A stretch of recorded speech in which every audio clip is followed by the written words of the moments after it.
Victor.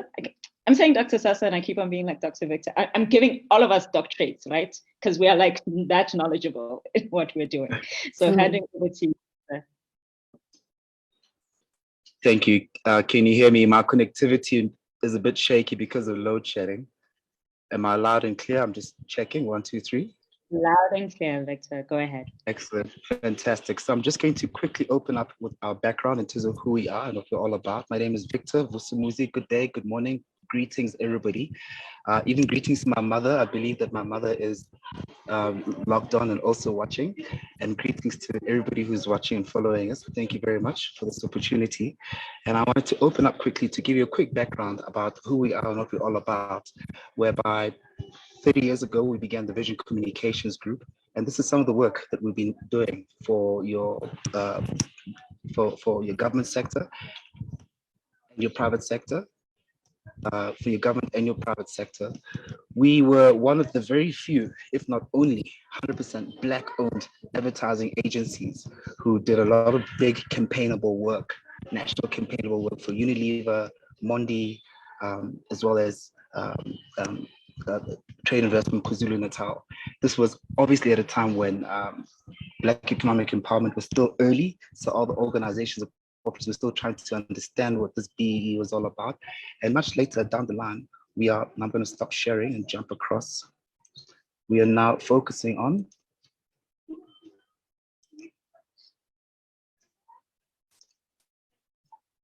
Pan-African comics.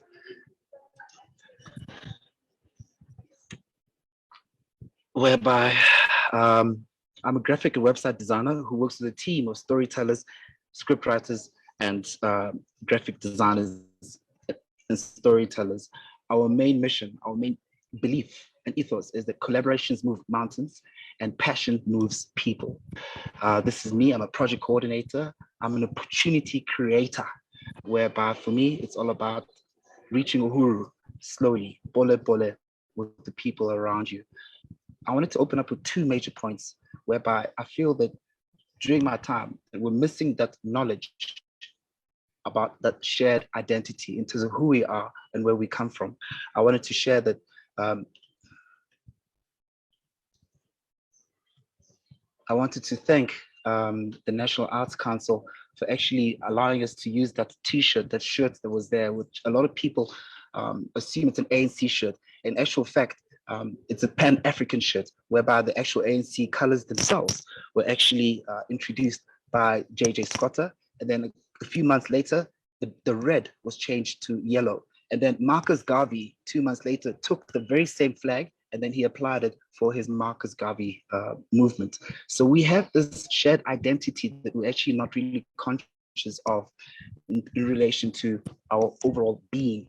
Other liberated African countries then adopted the same colors. So as a result, we have these universal green, black, and gold colors. The other factor is, I saw over the weekend that 1.1 million children in grade 4, out of 1.1 million children in grade 4, 900,000 of them cannot read. Now, for us, that is a big catastrophe. And what do we want to do about that? We want to change that. We want to change the narrative of how Africans themselves perceive themselves by producing these series of stories with collaborations with artists and with illustrators as a whole. We want to transform and cultivate that culture of reading.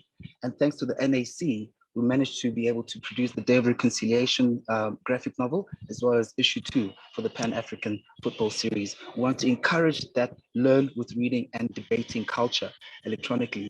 And we'd like to thank the National Arts Council for the opportunity to do so. We go through a process of research, documentation, storyboard development, illustration development, and music development. And right now we're focusing predominantly on, this is our whole process in terms of how we take it over a period of 3 to 6 months. It's not something that happens overnight, and it is very much involved intellectually. Right now, our main focus is Day of Reconciliation, as well as to print it, to take it to the Gutenberg Book Festival. And we're focusing on Children of the Soil with Kamogelo Molefe. We've also partnered up with Ibukosini Solutions, which is Baba Buntu, whereby for the past 3 years, we've been engaging in weekly online African learning experience online sessions. So thanks to the NAC, we've managed to also partner up with them accordingly. Ultimately, we want to tell our stories, our narratives. We want to excite the youth about who we are and our history as a whole. In relation to our campaign, Ukolani Masango was brilliant in terms of going out there to Ngome and actually engaging with the people in Ngome in relation to the Day of Reconciliation itself. And thereafter, we went on SAFM radio and we spoke about our passion to actually tell our own Pan-African stories using illustrations. We also have merchandise and clothing to go out there. We want to create this lifestyle about our Pan-African stories as a whole. And we're also focusing on digital artworks, digital placements as a whole, based on the resources that we acquire. Utamsanga Singlezi is one of our junior copywriters. He was very instrumental with the research and background that was done for our presentation about the Bambata Rebellion. And we also included Umuson Jogo, who was an HIV activist. So around that December, we did a portrait about her, and we introduced her essence and her being.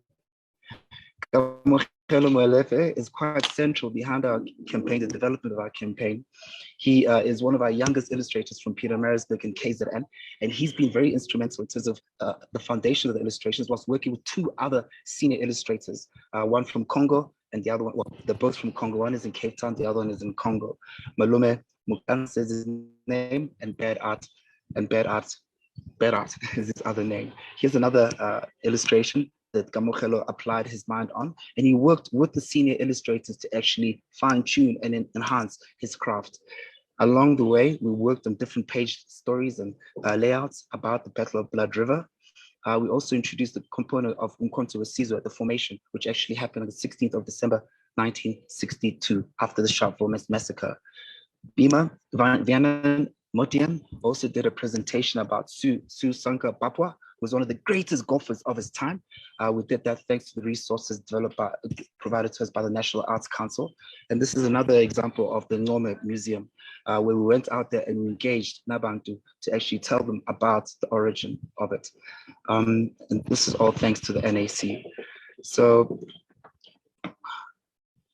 in essence, this is the merchandise that we managed to produce samples of it, as well as the overall lifestyle look and feel, as well as some of the artwork that Kamokhelo was busy with Bad Art and with Mukanse. And these are examples of the online presentations that we were busy with during our campaign, where we're telling the story of the Bambata Rebellion. And ultimately, our goal for this year is to print the Day of Reconciliation coffee table book and to launch it at the Gutenberg Book Festival in September. So we actually tell and take our Pan-African graphics and stories to the rest of the world. Mr. Milton Gossi is one of our biggest followers. He got a t-shirt, and we encourage you to go out there and get your t-shirt as we produce more and more t-shirts. I'd really like to take this opportunity to thank Tamsanga, Mokanse, Kamokhelo, Xolisa, Xolani, Mpo, Tobile, Vianan, Aso, Gatlego, Tukela, and Pagamani, just to showcase the diversity of the team and the group. Okay, so I'm really thankful for this beautiful insight. All of you have really mentioned this idea of collaboration. And I think that when we hear these words, they really do sound great, but often they can be quite intimidating, right? Like, how do we actually go about bringing us together as a community, as various societies, even just collaborating as different artists or across different platforms, maybe with different industries. And all of you have done that in different kinds of ways. Victor, I wanted to start with you because you have also traversed that space from corporate and more commercial landscapes and are really working also with digital media and really working in very exciting ways, I think, to tell African stories, but also to tell them in a way that really connects all of us, not only from a historical point of view, but really in terms of the sort of wide and deep ways in which we're connected. Can you speak to us about what collaboration means to you and how you actually do it in practice in your work? Thank you. Thanks, Rafila. Yes, collaboration ultimately, it's about a dedicated team that respects each other, open-minded, and we all have this common goal of completing this project, knowing that it's not going to happen overnight, but it'll happen according to a set deadline. We always have to work towards that deadline and check on each other on a daily basis, whereby the reason why we're checking on each other is to check on how can we make it better? How can we improve it? So all of that is driven by the nature of the project. There's always two parts to it. You either have resources are a big thing, I must say. Resources are a huge thing because at the end of the day, a young African who's trying to make it in the world still needs to survive on a day-to-day basis. So you find that if there's no resources from the beginning, where you actually have to pitch for the work, the amount of commitment is very laissez-faire. But when there is a project where there are financial resources at hand and everybody knows that this is how much they'll be getting at the end of the project, then they're fully committed to it because they know that, you know, they'll be able to take care of their responsibilities. So resources is a big fundamental component behind collaborations, as well as trust and respect and the way we actually engage with each other. The way we actually listen to each other without having to cut each other off, and the fact that we, you know, appreciate where we're coming from. You know, I always believe that no idea is a bad idea. You know, especially when it comes to brainstorming, I encourage the guys to just, you know, to give it their all and just share whatever idea that they've got, which is off the wall in that brainstorming session. Because you never know, it may not be practical or it might be practical, but just share it. And at least that way, you can all converse and engage about it and be able to expand on it. So yeah, it's all about trust, respect, communication on a regular basis in line with the project and the nature of the project. If the project is a pitch project, then you'll find that, you know, that level of commitment is not really there. But if it's a paid for given project, that commitment is there 150% of the time. And I'd like to use this opportunity to thank my illustrators, to thank Gamogelo, to thank Bad Art, to thank Malume, to thank Tamsangma, who actually really helped us with the initial pitch process for the NAC. And then we had to wait for a good 3 to 6 months until we actually heard the outcome. But everybody was there to raise their hand and to chip in the 30 or 1 hour commitment to making it happen. I hope I answered that, Rafida. Absolutely. Thank you so much. And I mean, like, it's really great to also get those very tangible aspects of how this work actually does happen. Dr. Sasa, how do you approach collaboration and how do you make this work happen, specifically intergenerationally, capability and turning your work into a business so that we aren't trapped in this poor artist narrative, right? And also the work of the NAC, and hopefully they'll be able to share a little bit more about the work that they are doing so that we can have a greater insight into how we get into those calls, how we're able to activate that funding, and how we're able to really get this work going. Victor, I wanna hear from you, because we haven't heard from you in a while. And really also around this idea of business, right? Because as much as, you know, we're doing this for the passion and we're driven by it and driven by the importance of connecting with others and sharing our stories in authentic ways, we also do need to make it sustainable. And you mentioned resources at some point during your earlier response, but I'm interested in terms of how are you holding those two parallels, right? Like, how are you holding the passion that drives you and what does drive you, right? I'm interested. But also how are you holding that way in terms of how do we make this work sustainable? How does it feed us and our families?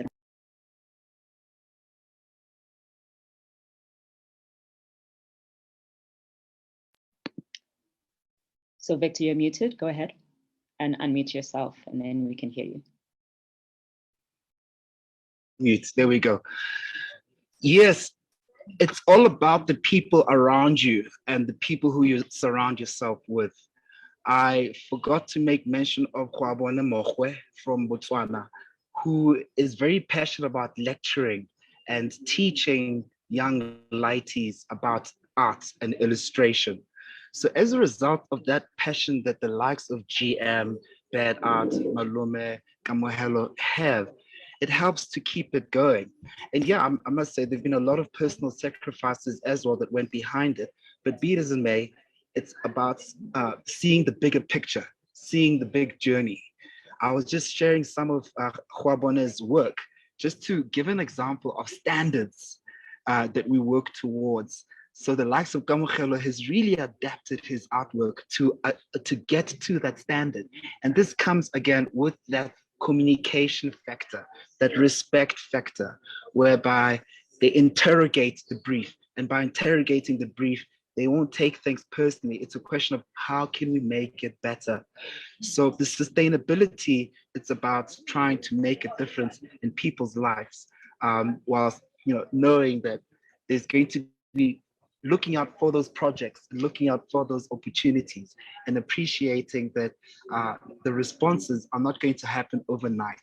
So my learning from Kilimanjaro was patience, pole, to get to Uhuru. You have to go through a lot of mountains and valleys and different weather conditions. But as that's happening, one of the porters was saying to me, Victor, don't rush, pole, take your time. And that's exactly what I did. And as a result, the Americans who were like all athletic and everything and who were really up ahead of us, they couldn't summit. They didn't summit. They were sick. They didn't make it. We carried on with the journey. We got to Uhuru. We took our pictures, and then we came down and we celebrated as a team. Why? Because we engage with each other. We also make sure, especially with this NAC project, on a weekly basis, we always had a Monday review session in terms of what are we going to be doing during the week, and then a Friday catch-up session in terms of what has been done. And then in the middle of that, if there's any gaps, if there's any need for others to come together to unpack a certain issue, then we would arrange those 30, 45 minutes sessions. But it's always important, and I keep saying this to the guys, in terms of preparing, we always have to prepare before the brainstorming session, or before the review session, or before the presentation session, because it becomes very obvious to see who hasn't prepared and who hasn't read. Why? Because they don't actually end up contributing in the brainstorming situation. So yeah, so it's all about scanning your environment on a daily basis, focusing on the key economical grants funds that are actually out there. I don't know if the rest of South Africa knows, but these grants have been around since the 1860s. They've been around for a very, very long time. And Africans were actually excluded from participating. Africans were excluded from these grants. And now, as artists, how do I put it? As artists, we can only rely on the state to support us when it comes to us telling our own Pan-African story. The reality is that the private sector is not interested. Be it as it may, we keep on knocking, and we just persevere. And I'm glad to see that eventually now there's a realization of the importance of us telling our own Pan-African story, especially with the arrogance that the Americans displayed about a week ago towards us. But at least that's understanding that importance is there. Preparation, trust, respect, consistency. Thank you so much. Scanning your environment and scanning environment. And scanning your environment. Yeah, and I think that those are really key aspects, right? Because it's both the soft skills of just sort of what we understand as soft skills, which are often more harder skills, of trust and what collaboration is. And as you were talking, you were actually reminding me of that African saying, what's the term, an African saying, but if you want to go fast, you go alone. If you want to go far, you go together, right? Farouk, Victor kind of mentioned some of those challenges just in terms of working with the private sector. It's not always that great.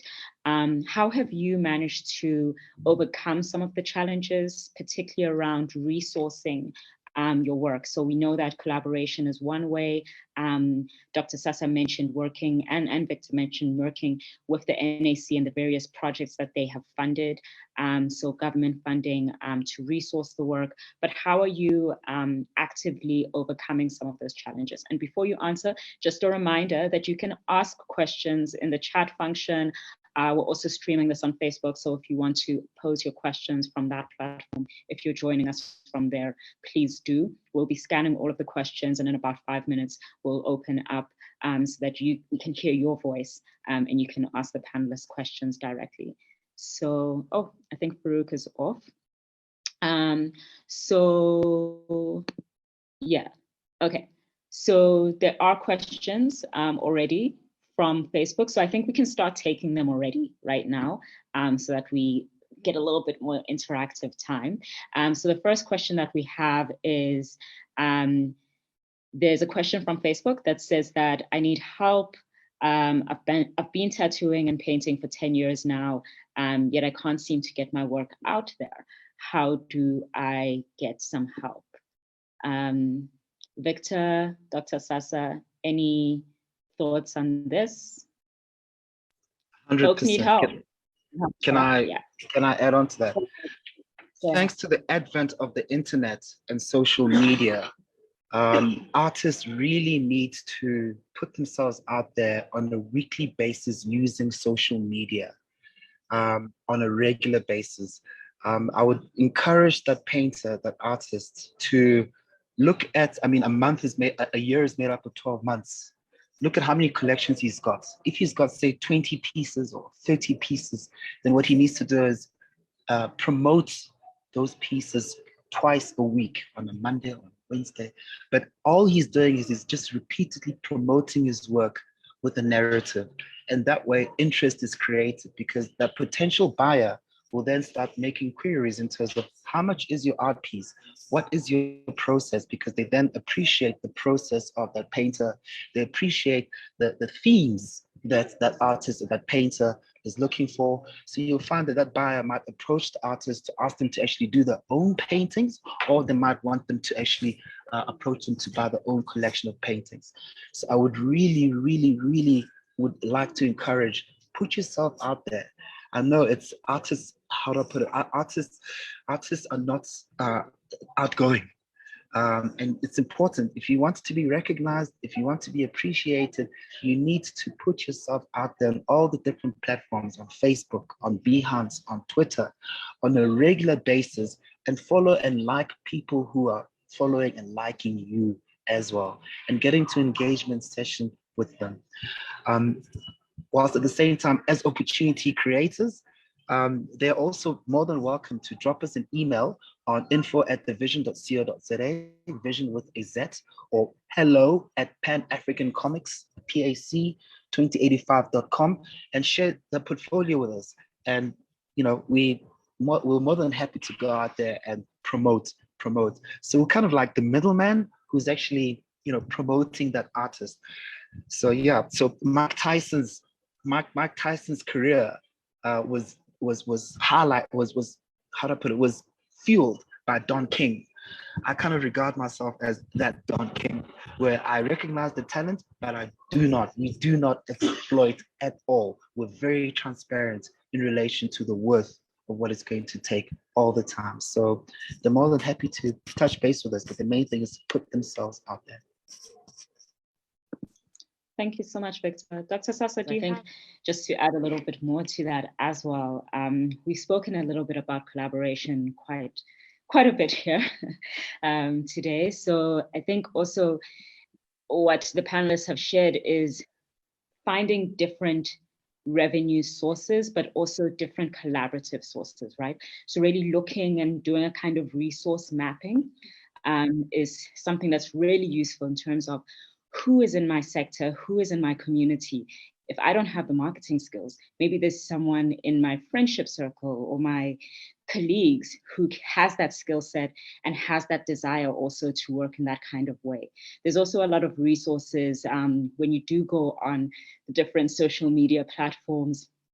that have been cultivated by the spaces themselves, right? So I know that Instagram has a whole training manual, for example, on how to activate Instagram to make sure that you are making it work for you. And some of that is around that consistency that Victor mentioned, where you really are putting your work out there so that your followers start to understand that on a Monday and a Wednesday at this particular time, there's a live, or you're going to post something new about the work. And that's how you start to cultivate that following and grow with your community as well, and grow with the people that you want to activate that work for you. So I think that those are some of my insights, but there are still some more questions and as well as comments that are coming out, and I'll read a few of them. So Dr. Kathy Mudawung says, thank you, Victor. Stories must be told by us, and our ANC-led government should fund and continue to allocate a budget for the same thing. And yeah, so keep those questions coming.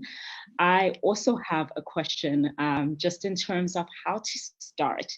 So it's kind of linked to the question that the other reader had viewer had asked, but really how to really just start, right?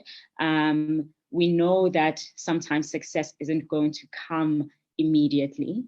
It might take many, many years. We know that it's not going to come without us putting the effort in. How do you start, number one, but also how do you, as creative practitioners in this field, keep on motivating yourself when there isn't that income coming in, or maybe somebody says no to you and you're just like, it's a bit difficult to hear. How do you keep that momentum going? What motivates you, and how do you internally do that work to start that process and keep going? Anybody can take that question. Right, so if I can come in on my side, once again, reading is so important, and scanning your environment, whereby if you're, that's one part, whilst at the same time, when it comes to sales, your first customers that you actually end up marketing to and reaching out to are your family and friends. And then thereafter, because you've delivered a really good product, it snowballs from there. And now going back to the reading, if you're an artist, if you're a musical artist, if you're a painter, if you're a graphic designer, if you're an illustrator, the importance of reading makes you aware about the opportunities that are coming up.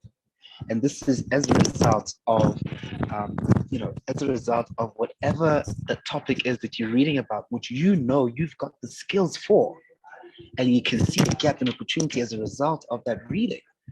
Then you're in a better position to be able to approach somebody close to you in the network who you can actually unpack and deliberate this opportunity with, or you can go and knock on those doors, keep knocking on those doors with that specific department in terms of sharing your concept and sharing your ideas. But when it comes to the state, you need to understand the processes of the state. You need to understand that there's mandatory requirements and documentations that the state wants. So you need to have those mandatory documentations on you all the time. And you need to understand how that process works. By now, we've been doing this for 5 years. And out of the 5 years, we've done about 15 submissions to the Gauteng Film Commission, to the National Film and Video Foundation, to the NAC, to the Department of Sports, Arts and Culture, both national and regional. And so far, we've only had 3 projects that have come through. But every time we get a letters of regret, we say, okay, let's just keep on looking out for the other ones and just keep applying. Because eventually somebody will recognize, or one of the committees will acknowledge and then come back to us. Feedback is also another issue whereby, we live in a day and time where when people keep quiet, we don't know whether if they approved, or do they like it, or do they not like it. Silent feedback is a common cultural aspect which we need to deal with by, appreciating that, If that person is silent, they may be silent because they don't like it. And if they don't take your call, don't take your follow-up after say 2 months, then let it go. Keep on moving. But those who do acknowledge and do give you constructive feedback, listen to that constructive feedback and improve on it accordingly. So yeah, it's the reading, scanning your environment, practice makes perfect, reaching out and discussing the concept with somebody as opposed to just keeping it to yourself. I think another factor I've come across is artists, like I said, artists are not, they don't put themselves out there. So for whatever reason, if an artist doesn't like something, whatever heavy, they keep quiet. You never know until eventually, much later, you hear, oh, it was because of 1, 2, 3, 4, 5, 6 reasons. So I'd really, really like to encourage our creators not to keep quiet. Please express yourself. If you don't like something, say you don't like it for 1, 2, 3, 4, 5. If you do, then do so. No, the person who you're saying it to will respect you even more because you've actually expressed yourself as opposed to just keeping quiet. Thank you so much, Victor. Dr. Sasa, how do you move forward and keep yourself motivated? Mine, just in terms of how you haven't given up and how you keep that passion alive, as it doesn't always pay the bills, but she is asking about whether you have, and this is a question directed to you, Dr. Sasa, connected with or knocked at the Department of Education's door. She really believes that you should start, as this could be a foundation to create a culture of storytelling and reading. So have you worked with different departments, and what would and maybe just a little bit of a follow-up question as well, Dr. Mutawang, if I may just also add, what are the ways in which you're connecting with different sectors, as well as, of course, different departments, and ways in which maybe you can give advice to others who want to work across the board, and really make arts something that is across different disciplines? Is it me? Oh, yeah. I work closely with the Department of Education. My books have been reviewed and approved by the department. So they are actually in the curriculum for learning for pleasure, for promoting reading and writing and spelling and the culture of telling. I take part in I don't know what sector is that, or what section in the Department of Basic Education is that, but they have a program called Albert Luthuli Oral History Competition. So I adjudicate in that competition under the category of storytelling and poetry. I have to do more in terms of engaging with the department. At least they're now getting the point. When we started together with Sistina a long time ago in storytelling, you would call Department of Education and they would say, what? And they would just don't understand what's wrong with you. But at least now they get the point and they are interested, they understand. Thank you for that. Yeah, I will continue exploring the department. Oh, is there? Dr. Sasa, if you can please connect us with the person from Department of Education, please, we'll be so grateful that we can collaborate together, because we've been knocking on their doors for the past 5 years. Maybe we're talking to the wrong people, or, it sounds like you've got that direct contact in terms of helping us to print those graphic novels and spread them out there to the schools. Please, Mom. Yes. I will. Definitely I will, because at some point I decided to cut the middleman and went straight to the head. And that's when I got through. And even now, yesterday, even now, they invite me. I do storytelling in school so that they buy my books. And that's how I sell my books. I expose myself in that way, or I say, if you buy this amount, you get a free workshop or you get a free storytelling performance. If you don't want to buy, you don't want to do anything, this is how much I charge. And I try to not to be that expensive. To be honest, I charge only 2.5 per performance. That's 1 hour, because it's schools. There are schools. So I want a storytelling to be accessible. Yes, I want money. I don't have money for rent, but I doesn't mean that I should exploit people. Yes, definitely, Pravit, I will hook up and we will connect. I will give you all. Thank you so much, because even St. Blackies and Paul Blackies and I, we've always had this vision of actually having scheduled on the ground engagement sessions with the libraries. Our main focus has always been the libraries and engagement with the libraries.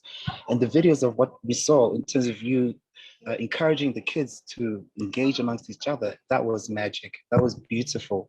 Because ultimately we're trying to instill a culture of encouraging reading sessions, encouraging think tanks.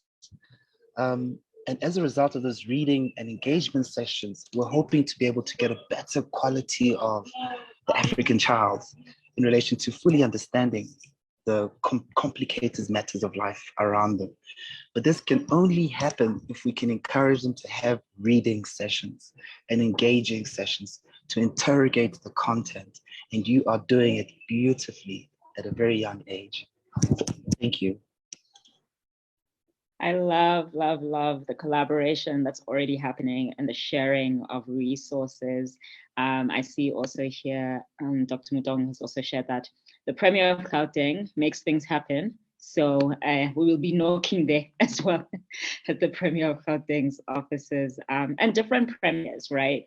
Hopefully they're also making things happen, but just looking at the different offices that you are maybe located in and activate. Victor, any closing remarks, as well as just social media, website, how we get a hold of you?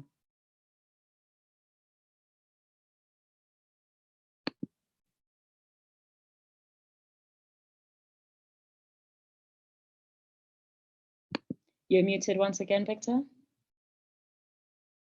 You need to unmute. Unmute, okay, it's come up. Yes, ultimately, I want to close off by reiterating that collaborations move mountains and passion moves people. Our ultimate goal is to take our storytelling graphic novels to animation, and we fully appreciate that it's a journey. It won't happen overnight. We are in the process of finalizing all of our final stories and narratives that go with it, and would like to really encourage further collaborations. So please do send us your portfolio. Please do send us your link, share your work with us. Kamokhelo is actually on Facebook right now looking for animators. So, because we're busy applying for the National Film and Video Foundation. Please do send us your portfolio. We'd really love to see it. Email address is hello@PAC2085.com. Please do send it through. Engage with us on Facebook, engage with us on Twitter. We'd really love to hear from you, and we'd like to also reshare your work for you, whereby, remember, like I said, I'm like the Don King in relation to promoting boxers, up and coming boxers. I'm here to promote talent. I'm here to promote musical artists, illustrators, graphic designers. And it's one of those scenarios of 30-minute engagement sessions to say, what is the opportunity? How can we make it happen? My door is always open, always. I always have time for innovative future ideas, knowing that it's a process. And knowing that, oh yes, the other thing I wanted to mention was that your idea is your idea. Nobody can steal it. I've gone through a lot of situations where I've seen a lot of my elements, my pitch work being used out there. And from an organizational point of view, I understand that your private companies have got people, have got a high staff turnover. So the people who come on board will pick up your idea and they'll just run with it. At the end of the day, they won't end up doing it properly because it's your idea. And that will come out through the delivery and through the execution. So please send me an email, tag us, engage with us, share your work with us, and we're more than happy to reshare it to find, you know, that ultimate customer, the key account, the client. Because yes, we want 3 to 6 months projects, knowing that for the next 3 to 6 months, there's a contract, and with that contract, there's stability. So as a result of that stability, we can sit down and focus on the task at hand without having to worry about, you know, your day-to-day worries.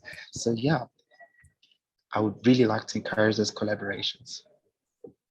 Thank you so much, Victor.